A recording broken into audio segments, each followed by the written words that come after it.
coming up on Garden Talk. You could know nothing when you started this podcast, take that 3-letter acronym, go watch my YouTube on it, and make it in the next hour and be applying it to your garden successfully in 36 hours, where it's not as fine as a blender can make something. It's as fine as a microbe eating it and passing it through its enzymatic process and spitting out the raw materials or the plant nutrients. That's how fine it is. Product, when finished correctly, is better than anything you can buy on the shelf. For the cost of a potato and a few grams of salt, you're going to have something that's, more than $100 a gallon in value.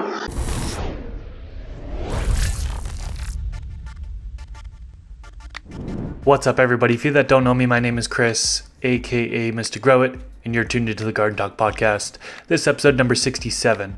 In this episode, I interview Chris Trump. Many of you know him from KNF, which are natural farming techniques. Millions of people have watched his natural farming videos on YouTube. Thousands have gone through his in-depth courses, and he's even taught these techniques in several countries across the world. In this episode, we get into some of the natural farming techniques that you can use in your garden. Thanks to all of you who support this podcast through Patreon. If you'd like to support, you can do so by going to patreon.com/MrGrowIt. Before we get into it, I want to acknowledge that one of my goals for this podcast is to bring zero cost for information about gardening, all plants, to the general public. That being said, I'd like to thank the sponsors of today's episode who help make that goal possible. Thanks to Spider Farmer for being a sponsor. A new grow light they released here in 2022 is the SE1000W. This was designed specifically for those of you who run CO2 in your grow space and really want to maximize the light intensity. It has a 10-bar design for an even light spread, pulls 1000 watts from the wall, and comes in at 2.9 micromoles per joule efficacy. The recommended coverage area is 4 feet by 4 feet or 5 feet by 5 feet. Use discount code MrGrowIt5 to save on all Spider Farmer products, and I'll leave a link in the video description section below. AC Infinity is a sponsor of the podcast. Coupon code MrGrowIt will get you a discount on their products. I've been using their Cloudline T6 and T4 inline fans for several years now, and I absolutely love the automation built into them. On the inline fans controller, you can have set points for high and low temperature, as well as high and low humidity. This greatly helps control my indoor garden environment, so the temperature and humidity stays in the ideal ranges. I will leave a link to AC Infinity down in the description section below, and don't forget to use coupon code MrGrowIt for a discount on their products. And we are back. Welcome to the Garden Talk podcast. Today I am joined with Chris Trump. How you doing today? I'm doing great, Chris. Thanks for having me. Thanks for coming on. Today we're going to talk all about KNF. So KNF, Korean Natural Farming. There was actually a couple people on my podcast in the past that talked about a few of the KNF methods. So I want to give a shout out to them first. Green's Goddess and also Bluegrass Green Thumb. Not sure if those names are familiar to you or not, but both of them have actually mentioned your name as who they learned it from, and they had suggested that I have you on the podcast. So here we are today, getting you on the podcast, and we'll talk about some various KNF methods.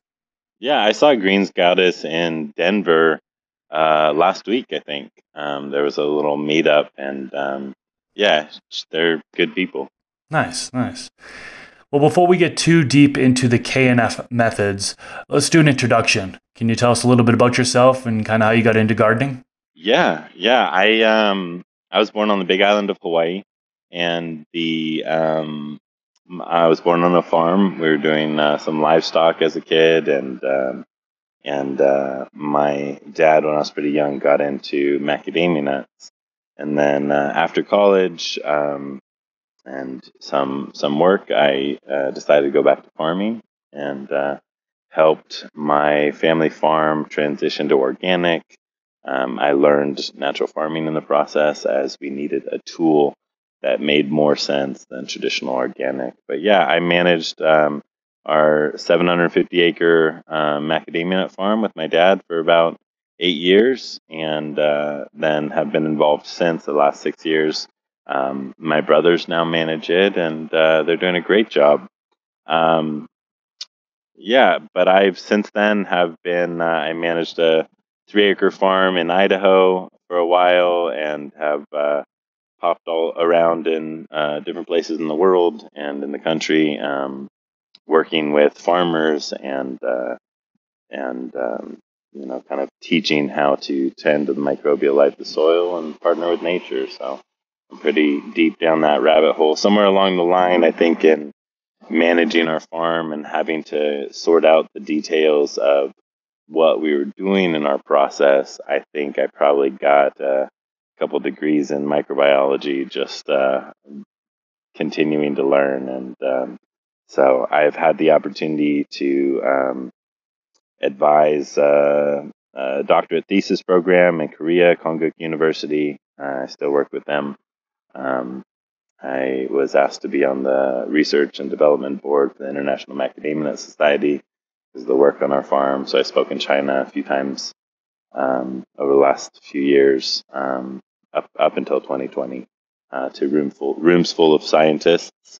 And I think I've really come to have an appreciation for the need for systemic change and the part I get to play in that. I think a lot of my audience probably knows you from your YouTube channel. I'm looking at your channel right now. You've got over 40,000 subscribers just on YouTube alone. I'm not sure what other platforms you're on, but you're really one of the pioneers when it comes to bringing KNF over to the States and kind of bringing it to a wide audience, I guess we should say, right? I mean, some of these videos are back from like 2016, 2017. And if you click on, one thing I just want to point out is if you go to his channel, Chris Trump, just search for it on YouTube, playlists, there is 21 videos under a Chris Trump, How to Korean Natural Farming. And this playlist alone, I think, is kind of really monumental to the move of Korean natural farming. There's just so much detail on how to do these practices, and they're in a simplified form that's easy for a new grower to digest. So hats off to you on that one. Your work is definitely noticed by a large audience, and I'm definitely excited to have you on today and ready to start getting into some of these practices so people can make that transition over from bottled nutrients or even organic over to some more natural farming techniques, such as the Korean natural farming techniques. So cool. Well, appreciate you. And yeah, 40,000 I think just happened. So thanks to all you watchers. Let's start from the beginning and assume that people don't really know what KNF is. Can you talk to us about what is KNF and why should gardeners implement KNF practices? Yeah. So really, it's only in the U.S. that we add the word Korean to it. And it's because of how we came to know it, being Master Cho, who is the creator of the current practice.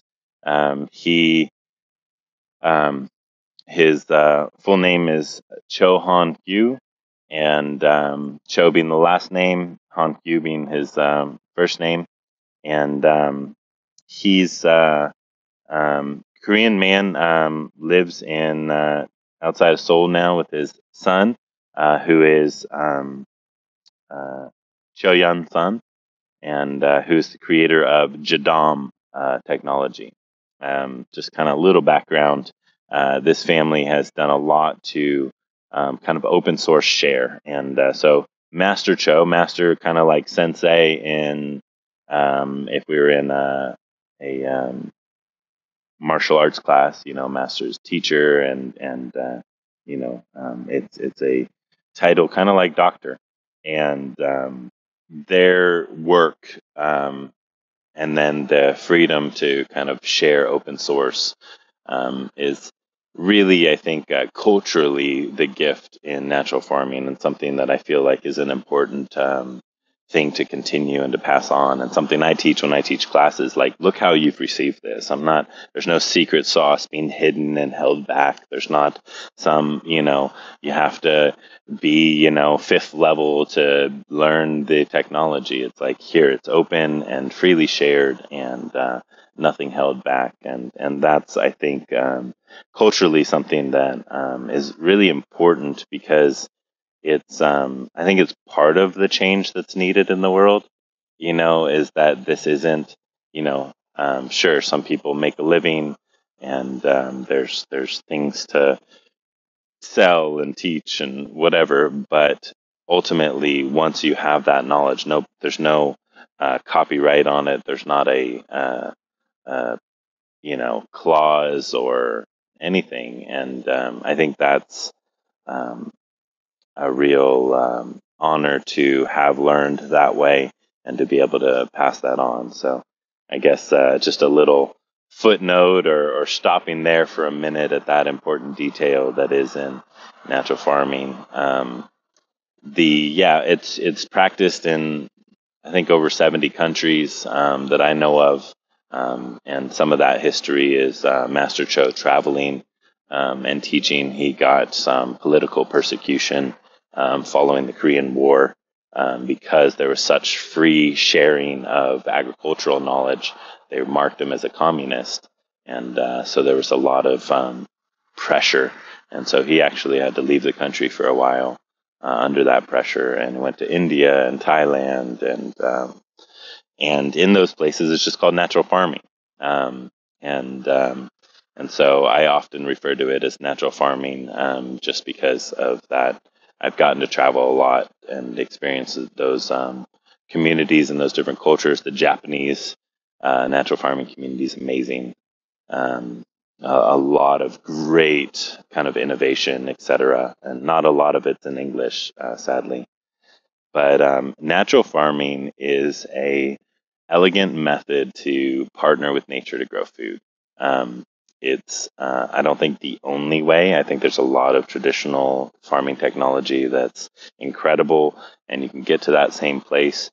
But the nice thing about natural farming is it's this beautiful package. You get this like box of technology, and the whole thing gives you everything you need to really be highly effective as a gardener to produce your crop. And so I think that's really a special aspect of what's available in natural farming, is just the kind of you can master this one thing. And it really, one of the other things that it is it's a key to understanding nature. Not just to be able to do step by step a recipe, but all of a sudden you're like, oh, that's how fermentation works and why it's valuable. And I can use this to do that, and I can ad lib this now that I've mastered that. I understand. And so I think it's a key to understanding natural law, I think, as much as it's a farming technique. And it's a series of recipes. The main one being this IMO process, where you take indigenous. IMO stands for Indigenous Microorganism, where you're taking a diverse microbial community from a wild spot in nature and reestablishing it in your farmland.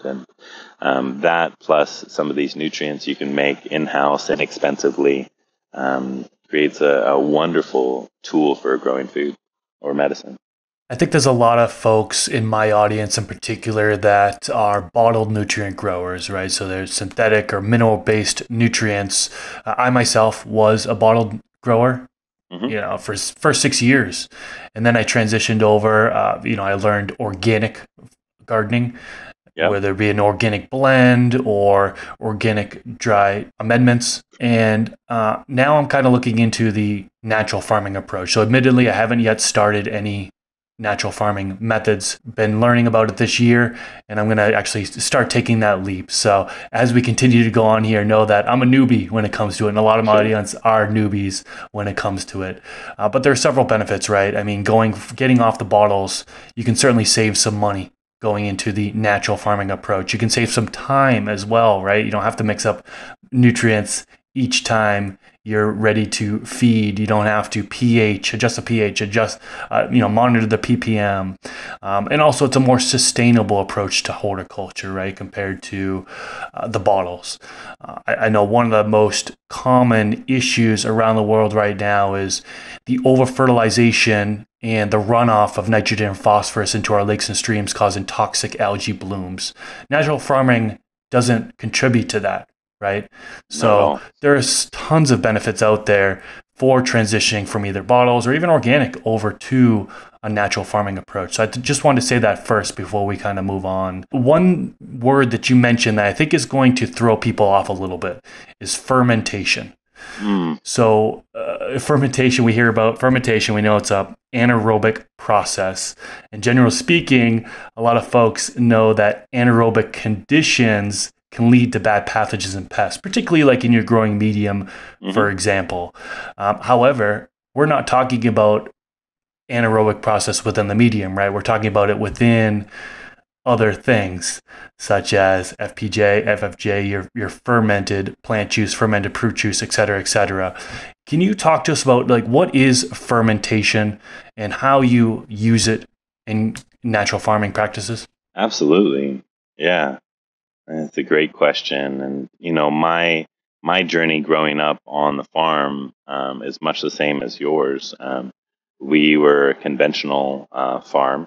So bottled nutrients that came in a 40-foot container and, just 30, 30, 30 fertilizer and Roundup. And even up until 2011, when we really started transitioning to natural farming, we were a split operation. So 50% of the farm, about 400 acres, was conventional, still Roundup and salt fertilizers, and then 50% was organic, and our organic was struggling. It was not nutrient rich. It wasn't productive. So I have much the same journey in my farming experience, and then to transition to natural farming and see it be both cost effective and production effective was really cool. And so, fun to share that. Fermentation is, I think, I'll use fish fertilizer as an example to kind of explain the concept. So you can go to the store and buy hydrolysate and or fish emulsion, and these are processes where they're taking out an oil or a prime product from fish. They're making fish oil capsules or something, and then the leftovers they're throwing through an industrial blender and cooking down till they get a kind of homogenized liquid. That on a microscopic scale, that is unprocessed giant chunks of fish flesh. If you look at it under a microscope, as far as a plant leaf is concerned, that is undigested, unprocessed fish. So you're just taking a fish paste. If you spray it on your plant and you're smearing a fish paste onto your leaf. So now that fish that's been applied to the leaf has to go through a breakdown process where it's going to get washed off the leaf, it's going to fall on the ground, it's going to be fermented, digested in place in nature through the microbes that are there, and then become plant available. Very little of that is immediately plant available until it goes through a digestive process, much like the digestion that occurs in our stomach. Nature and plant assimilation of nutrients is very much the same as human assimilation of nutrients. And human assimilation of nutrients doesn't happen without microbes. We don't have blades in our guts. There's nothing chopping up our food, turning into ADP and ATP. It's microbial decomposition along with enzymatic processes that make our food assimilatable. We can digest it. The same thing happens in nature. So buying these bottled fish nutrients, they still have to go through a breakdown process to become plant available. That doesn't mean that a little bit's not available initially, but that breakdown does occur. And so fermented or fish amino acid, which is the natural farming fish fertilizer, takes whole fish or fish guts and heads. Sorry if this is, I'm jumping into the weirdest, grossest thing, right away, but I think it'll help with understanding. This is something that if I just take, blended fish and I throw it on the surface, I get kind of bacteria rises up, and I get anaerobic conditions happening as that kind of breaks down and putrefies. Whereas in natural farming, we take a diverse fungal inoculum, IMO, and we introduce it with a balanced amount by weight of sugar. And we put the fish and the sugar and this IMO together, and this very slow fermentation occurs. It actually takes a year to be perfectly done, where the fungi actually breaks down and yanks apart these fatty acid chains. And so this material, when it's finished, is completely assimilatable. It's completely plant digestible as a foliar application in the root zone. It doesn't have to go through a secondary breakdown process for it to be usable to the plant. And we've pre-done that in fermentation.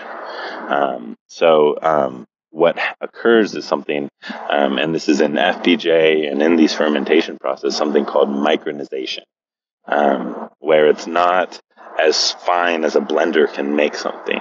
It's as fine as a microbe eating it and passing it through its enzymatic process and spitting out the raw materials or the plant nutrients. That's how fine it is. And that's the difference from a Mack truck to a marble on a microbiological or on a micronization scale. So spraying hydrolysate on your leaves, you've sprayed Mack trucks. Those need to be broken down to marbles so they can pass through the cell walls.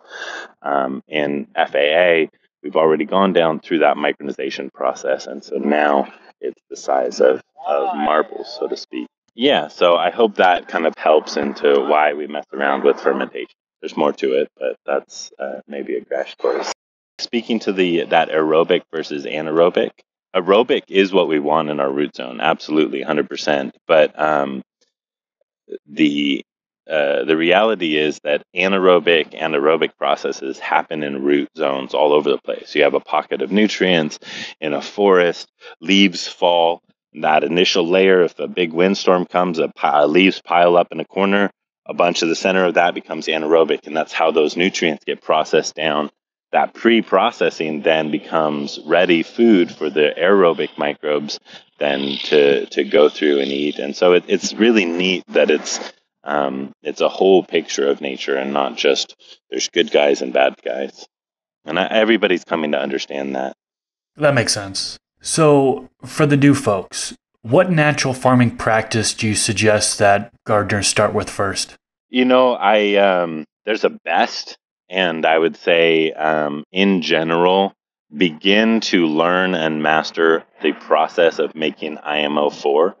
And that is literally going to be, I tell people, that's going to be about a year learning curve. You're going to spend about a year learning how to do this. Begin that journey so that you're not starting a year from now on a year learning journey. And just trust that there'll be failure. It's like you're learning guitar. Totally worth it and a ton of fun, but a learning journey. But real easy entry, easy to start. Master Cho's son. So that's best, and that's because we're in IMO, we're producing this full spectrum of beneficial microbial life. But Master Cho's son, learned this, sat with farmers, and said, "Oh, this is too hard. It's challenging," which I don't fully agree with him. I think it is challenging, but not too hard. But he also, in his approach to it, decided he wanted to make something easier. And he came up with something called JMS, Jadam Microbial Solution. And it takes potatoes, a little bit of rice, and some microbes. And that can brew out in 24 to 36 hours in a bucket in your kitchen. And that is full of yeast and beneficial bacteria. It doesn't have a ton of fungi in it other than whatever just washes off your initial material. But that is pretty low-hanging fruit as far as you could know nothing when you started this podcast take that 3-letter acronym, go watch my YouTube on it, and make it in the next hour and be applying it to your garden successfully in 36 hours with no learning curve. So I would say that is a great way to get, and I would say that product, when finished correctly, is better than anything you can buy on the shelf as far as bugs in a jug microbial solutions. So for the cost of a potato and a few grams of salt, you're going to have something that's more than $100 a gallon in value. So yeah, I would say JMS is a great way to condition your soil and get those nutrient cycling. Meanwhile, learn that IMO process, and then liquid IMO can be made with an IMO2. That's probably an easy thing to jump into too, and that's something I developed. And now my teacher, Master Cho, teaches when he teaches natural farming. So. That's incredible. Let's get a little bit deeper into IMO. You mentioned IMO 4, but I know there's like IMO 1, IMO 2. So correct me if I'm wrong, these are different stages of IMO. You already kind of touched base on what IMO is, Indigenous Microorganisms, but how do you make it and how do you use it? Absolutely. So in a untouched forest, 1,000 years of just being left alone, balance gets struck in nature. The blacksmith moves to town, the doctor moves to town, the grocer, the farmer, the transporter, all of these players have now struck a balance. Think the Wild West in a small prairie town. Everybody needs to be there, and now you have the whole picture of the community. Everybody doing their part, and all necessary and all very different.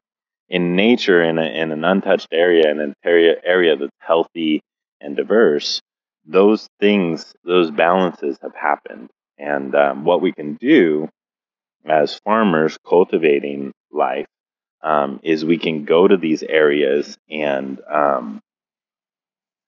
harvest that diversity, capture it and bring it into our farming systems. And one of the ways we do that is this IMO 1 process, where we go out into the forest with some rice, and that rice has a high fat protein profile, so it's good fungal food. It's like an auger for fungi to grow on, and that bloom now ideally has wonderful diversity from nature. And so I just got the great gift of being able to submit samples. A bunch of my students submitted samples to a DNA mapping lab where they mapped the DNA of a bunch of IMO4, and we had some 200 species of fungi in a single handful of IMO4, and some 800 species of bacteria and yeast, and just an incredible array of diversity. And so just through this simple process, like you said, it is stages. So IMO 1 is rice in a forest. IMO 2 is the process of causing that IMO 1 to go dormant, which is important because if we're not using it right away, we don't want it to continue to cycle down, if you will, and lose diversity. We want it to kind of stay as a cryo-freeze snapshot of the diversity that we got in that day one out of nature. And so we mix it with rice, kind of like you put fish in salt for a long sea voyage. It keeps it from breaking down over time. So that IMO 2 is kind of the stabilization of the IMO 1. IMO 3 is taking a small amount of that and causing it to grow out on a substrate. We use rice bran and oats are kind of the ideal substrate, along with wood chips, and then some nutrients like humic acid, sea salt, FPJ, OHN, brown rice vinegar. So these natural farming nutrients, it's kind of creating a party for microbes to thrive in and grow. And then IMO 4, we bring some of our farm's soil. So if you're growing indoors, you could actually take some of your potting soil and include that in the grow out process. and you come up with incredible final product. By the time you get to the fourth stage of IMO process, you have a very wonderful and diverse product that's it's never going to shock your plants, and it moves right in, and you it's like a giant engine. You're building kind of an engine, and the components are all these microbes. And so once you get it going, now it's cycling nutrients, and you can take a living soil garden bed and just top dress it with kind of raw compost, and all that microbial life in there just starts processing it, and it's like gas to the engine, just keeps it going. And you have very little effort needed to feed your plants, other than maybe you got a bokashi barrel where you throw your food scraps in, or and you just top dress your leftovers from your dinners and breakfast, and that's your nutrients for your plants. And the reason that works and just doesn't become a stinky mass is because there's this diverse microbial community, and then earthworms are going to be able to thrive there because they eat those microbes, it becomes a living system like nature. So you're taking natural law and partnering with it, using the building blocks of soil, which are really the builders, are these microbes, and they are what cause soil to be something other than dirt. It becomes a living ecosystem, and so in the natural farming process, we can kind of create and capture that system and use it to our advantage. So IMO 4, what's your general recommendation for application for medicinal plants, for example? Yeah, I have a short video called applying natural IMO application or something. But it's you take this solid material and you apply it at about 330 pounds per quarter acre, or about a gallon for 100 square feet. So a 10 by 10 bed would have about a gallon. It's a very small amount. Think of it as like cover crop seed. You're taking all these fungal spores. If you look at it under the microscope, it's full of just marbles, little fungal spores. You throw it out on your soil with a little bit of moisture, and it wakes up and blooms and moves in and multiplies. And so it's really just an inoculum. It's a very high quality inoculum, like nothing you can buy. A small amount. You could top dress as much as an inch, a solid inch of this material, and it wouldn't hurt. If you have more, apply more. Yeah, it's great. Another way to go about it is you take that finished material, you can store it in like grandma's cedar chest, that blanket chest, or a little, lunchbox you make or something out of cedar, and you use a handful of that in a brew for like a 5-gallon bucket, and you can cause it to bloom in a water column in the right conditions, and so you can spray that foliarly. I really like that because in nature we have all these microbes actually live in the sphelosphere of a plant. So on the leaves, if you look at it under a microscope, it's covered in fungi and bacteria and yeast, and that actually is its protection. We have the same thing going on in our skin. We exude, we have salts and nutrients coming out of our pores. And there's lactic acid bacteria and all these other microbes that actually thrive on that materials and live symbiotically in our skin. And we rely on them for protection from disease. And plants are the same way. So I like liquid IMO for that purpose. Liquid IMO for a lot of medicinal plants and even just general gardens, we're applying that at about once a week. Foliarly, with great effect, incredible effect just by applying that once a week. Gotcha. Another one that you mentioned was lactic acid bacteria, and I'd like to get into that next. I did watch your video on that on YouTube. So straightforward, so easy to do. Can you talk to us about lactic acid bacteria? What is it? How do you make it? How do you use it, etc.? Yeah, so Lactic acid bacteria is this incredible part of nature. In our systems, we're outnumbered about 1 trillion to 1. For every human cell, there's a trillion microbe cells in our bodies. So 70% of those are Lactobacilli family microbes. And so our gut is mostly Lactobacilli family microbes. And without those, we don't do very well. We desperately need lactic acid bacteria to process our nutrients. They're like a trash collector or digester. They're a facultative anaerobe, so they thrive in both anaerobic and aerobic conditions. They're a very important, absolutely vital part of nature. You die, all human life ceases without Lactobacilli family microbes.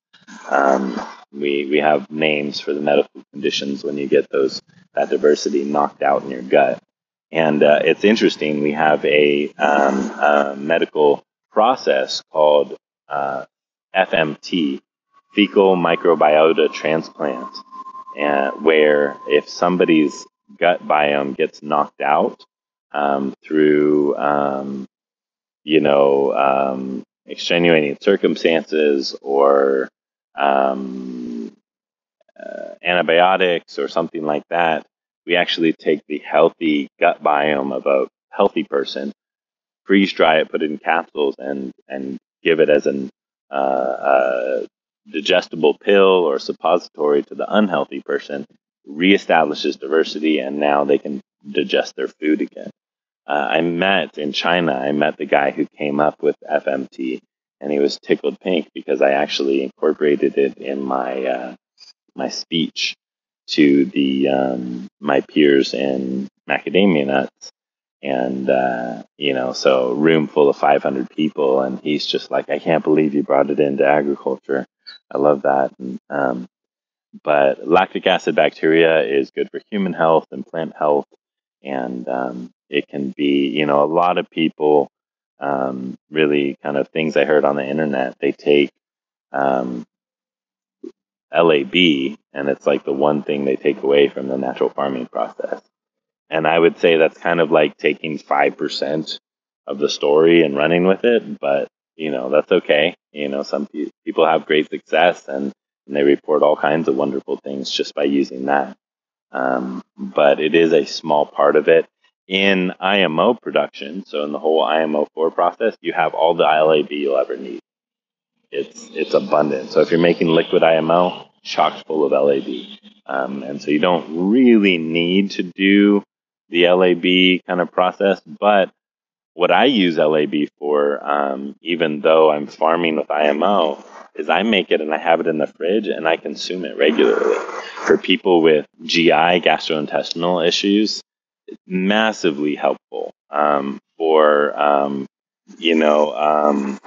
skin or topical health or kind of subtopical health, people can take it, apply it to their skin, and get huge relief from stuff like yeast infections. And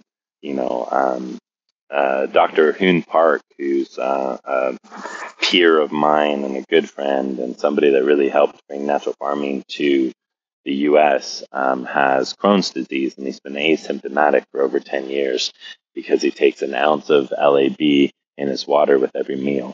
And so he, as a medical doctor, when people come in with GI issues, he just gives them a sheet on how to make LAB and says, go and drink this with your meals. And and so I've had friends cry because they ate food that they couldn't eat for the first time without getting violent stomach cramps, because they're inoculating their food, pre-inoculating it with a sip of LAB that actually is the very thing necessary to digest their food. And so just, an incredible part of nature, something that we all rely on but don't really know. And natural farming gives a very simple recipe on how to make it. That's fascinating. Yeah, and just to reiterate, For those wanting step-by-step instructions on how to do LAB, I mean, we're kind of briefly talking about it here. I'll definitely have a link to Chris's YouTube channel down in the description section below, or if you're listening on one of the podcast platforms, just search for his name, Chris Trump, and you can see the playlist and you can see how he makes LAB. One of the things that I noticed is that you really don't need gloves or anything to do this, right? You'll see that there will be a separation process that happens. You can actually use cheese curds or something like that. You can use that for a different process, and then the remaining liquid that you strained is your LAB. And like you mentioned, you can actually just drink that. So that's going to be probably one of the first things I make. It seemed like it was pretty easy to make, but like you mentioned, it's a very, very small percent. So I'm definitely not going to stop there when it comes to it. I tell people that natural farming isn't something new. It's not like we're teaching some new technology that we just discovered. It's something that, 100 years ago, a lot of these things were well-known kind of tools for every household.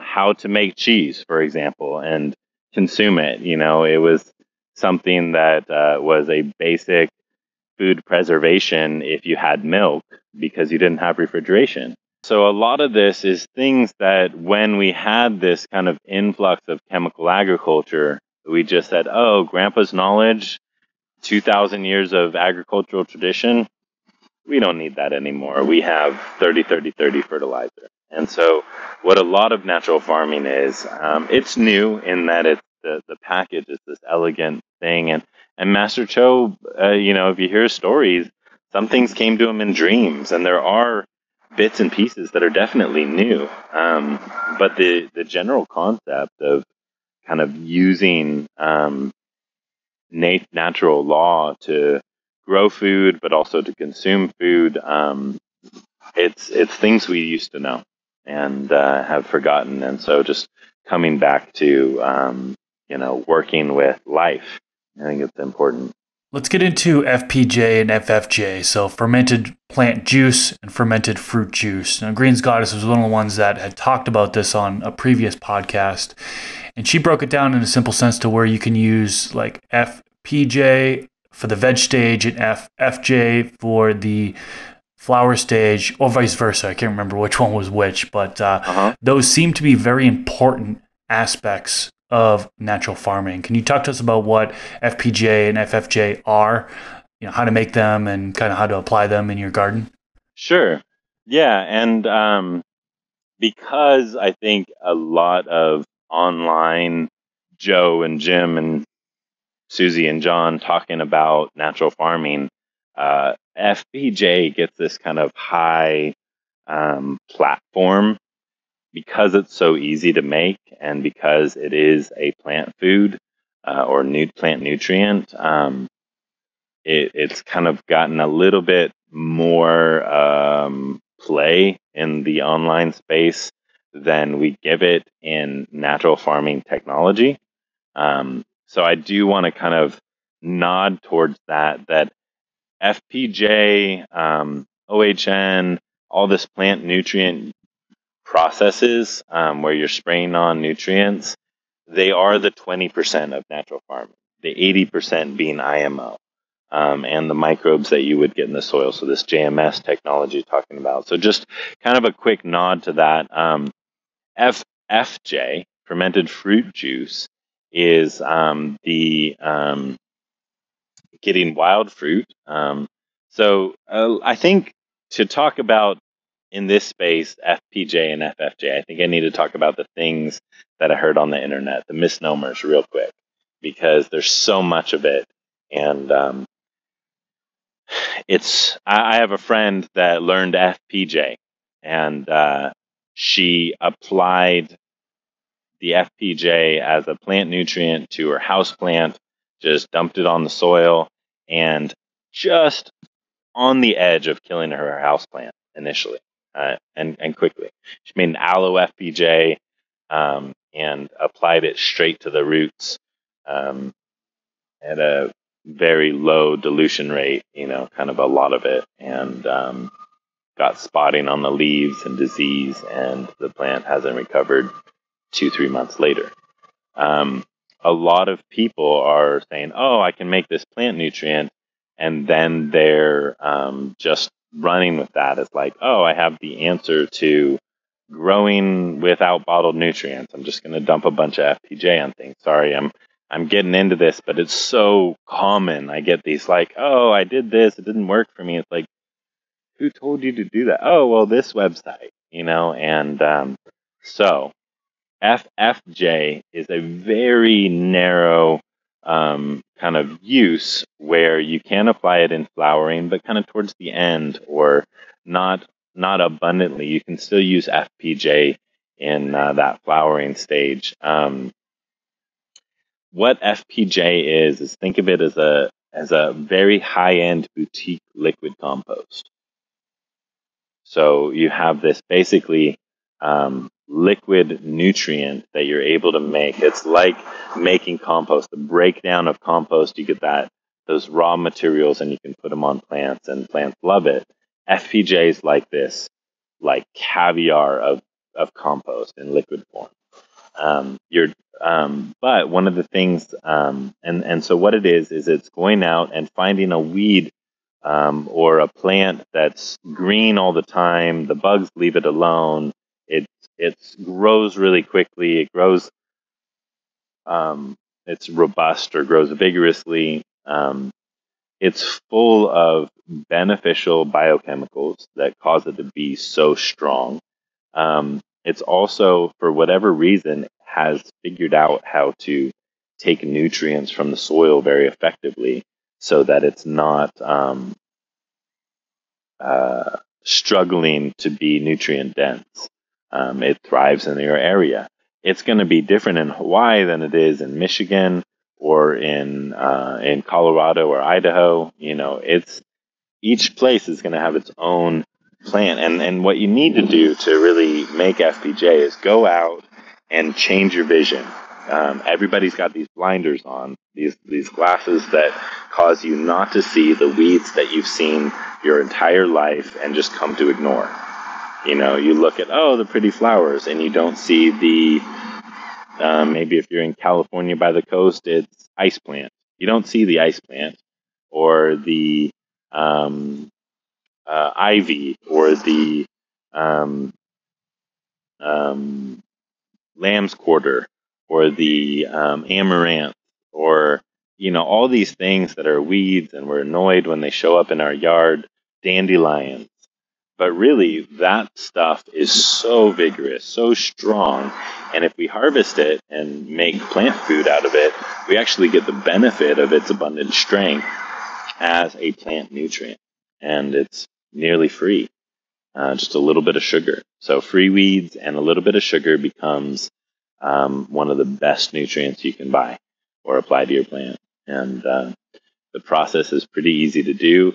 One of the things you don't want to do is you don't want to go to the grocery store and buy a bunch of fruit and make it into stuff. There are some people teaching that on the internet, and if it works for you, it works for you. You can mess around with the changes people have made, and I don't think there's anything wrong with that, because it's still a nod at natural law. It's still using some of this technology. But if you think about it, in a forest canopy or in grassland, the weeds lay down, they die off, they get digested, they become plant food, and we're just doing that kind of digestion process and using it as plant food. That's a simple way to put it. I know you're somewhat strapped on time here, so I'll just hit you with a few more questions and then we'll wrap things up. I do want to go over water-soluble calcium, so WCA. Can you talk to us about that? Yeah, it's WCA is a great tool for bringing calcium into your growing system. You're using a calcium-rich material, so eggshells or coral sand. I like coral sand because you don't have to cook it, or oyster shells. If you use eggshells or oyster shells, those were living things that have organic bonds, and we have to trash those organic bonds to use it, to get the calcium out of it. So the cooking process destroys those organic bonds so that we can do a chemical reaction. And so the chemical reaction is a high calcium or basic material reacting with a vinegar or acidic material. We combine those and it causes the basic or alkaline material to react with the acidic material and causes it to go into solution, which again micronizes it and makes it so the plant can receive it through its cuticle, can receive it through its cell wall and its leaves, or is really easy to digest in the soil. So it's just, there's a video on it, super simple to do, and it's a low-cost way to get a very high-quality calcium. What we produce is called calcium acetate, and it's not something you can readily buy at the store. That's partially because it's not a patentable process. It's a very simple DIY possible process, but it's also a very high-quality nutrient for your plant. So yeah, WCA is easy, use it all the time, and don't be afraid of giving it a try. What's the shelf life on that? If you make it properly, it lasts years. So like improper would be if you undercook the eggs, you'll have some of that organic material will get in there, kind of the protein in the shell eggs cell walls. That organic material will putrefy and rot over time, and it'll start to stink. So it's about the quality you make it with. If you don't take the membrane, if you don't kind of winnow off the membrane on the inside of the eggshells, or pull off the membrane before you cook it, if you leave that membrane in there, it's an organic material, it'll degrade the shelf life. And so that's a variable depending on the quality of your process. So if I make it, a couple years. If a newbie makes it and screws up, maybe 6 months. And then what would the recommended application rate be for that? Generally, we use that at 1 to 1,000.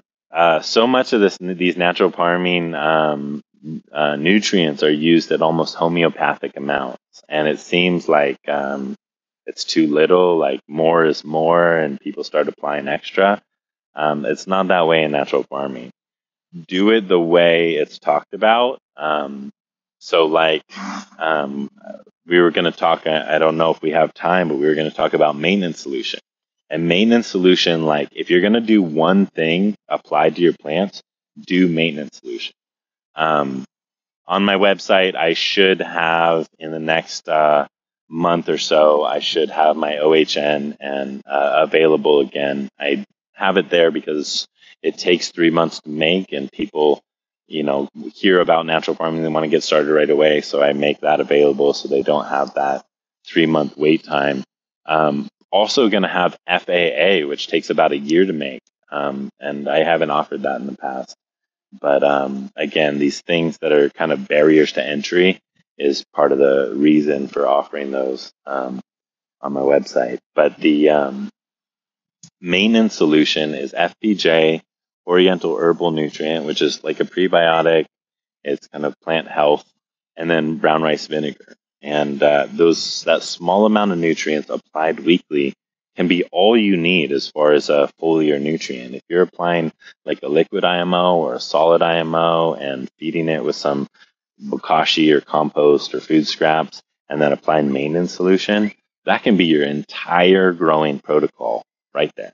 Like nothing else going, and it becomes cathartic, simple. You can spray yourself with maintenance solution, a little in your mouth, and it's this really wonderful natural process. But we're using 1 to 500 fermented plant juice, and so ratios. Real quick, I'm going to jump into this. You didn't ask me, but I talk about ratios in YouTube. It's a math problem. 1 to 1,000 means if you have 1,000 water, what's 1/1000th of that? It's a division problem. 1/1000th is the amount of nutrient you put in that 1,000 water. So if I have a liter, then I put 1 ml. That's 1/1000th of a liter, right?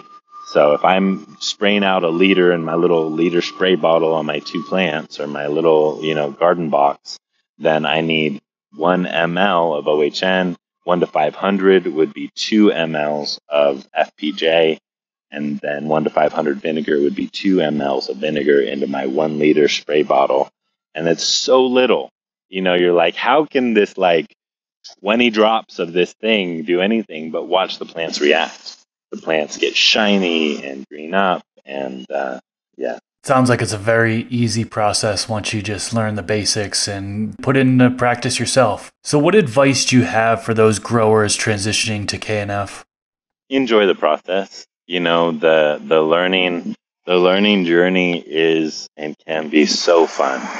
And instead of it being the this rigorous recipe of how much pink and green stuff you're applying in salt fertilizer, it can be this learning journey, and it can affect kind of whole health, human health. Also, failure is a good teacher. Don't be afraid of the failures. They will just make you better at it. Try and fail on a small scale. If you're trying something new, maybe don't try it on everything right off. And really take a class. If you get the opportunity to come to an in-person class, I teach online. I have an online class, and I believe much more in an in-person class because taste, touch, smell matters. Or hang out if there's somebody that's come to a class that's around you. You know of somebody, go hang out with them. Offer to buy them lunch if they'll do some natural farming with you. Because that little bit of nuance, that taste, touch, smell, can really help you kind of jumpstart your process. I think that's some really good advice. So wrapping things up, how can the listeners find you, and what do you have upcoming in the future? Yeah, I have done some podcasts, obviously, something that I jump onto. So different places, had some of these conversations, always different. But I have a YouTube channel. You just search Chris Trump. I have a website. It's just christrump.com. And on my website, I do have courses. The online course is a bunch of video time. It gets so much deeper into all the details. I am updating that this year with about double the content. So hopefully that happens this month. I've been chipping away at it. And that will always be updated, just added to over time. And then I do in-person classes. I have one in Ireland in June, and then I have one in Cape Cod in September, late September, and then one in Tennessee in September. So kind of East Coast is getting the love this year as far as in-person classes, but come on out. It's a ton of fun. The community aspect, kind of you taking a class with people that then you're staying in contact, and the growing community of natural farmers is probably the best part. I mean, that's invaluable. It'll feel like a vacation. But yeah, that's kind of what I'm up to. And, I'm on Instagram at Soil Steward, and then Natural Farming Co. Facebook page. So those are some of the places I hang out, and I love to answer questions as I can. Just be patient with me. Sweet. Well, I definitely have a link to your channel down in the description section below, so you guys can head on over there and check out what he has for content. We just scratched the surface today. We did very little when it comes to natural farming as far as talking about it. We could sit here and talk for hours and hours and hours and go over more and more processes. Chris, let's do it again sometime. I was just about to say that. I have a feeling that the audience is going to demand a part 2. And so we can continue on talking about some of these things. I mean, we can get into ONH, we can get deeper into the maintenance solution, FAA, SES. So there is a lot more that we can certainly talk about in a future episode. And yeah, I'd love to have you on in the future for sure.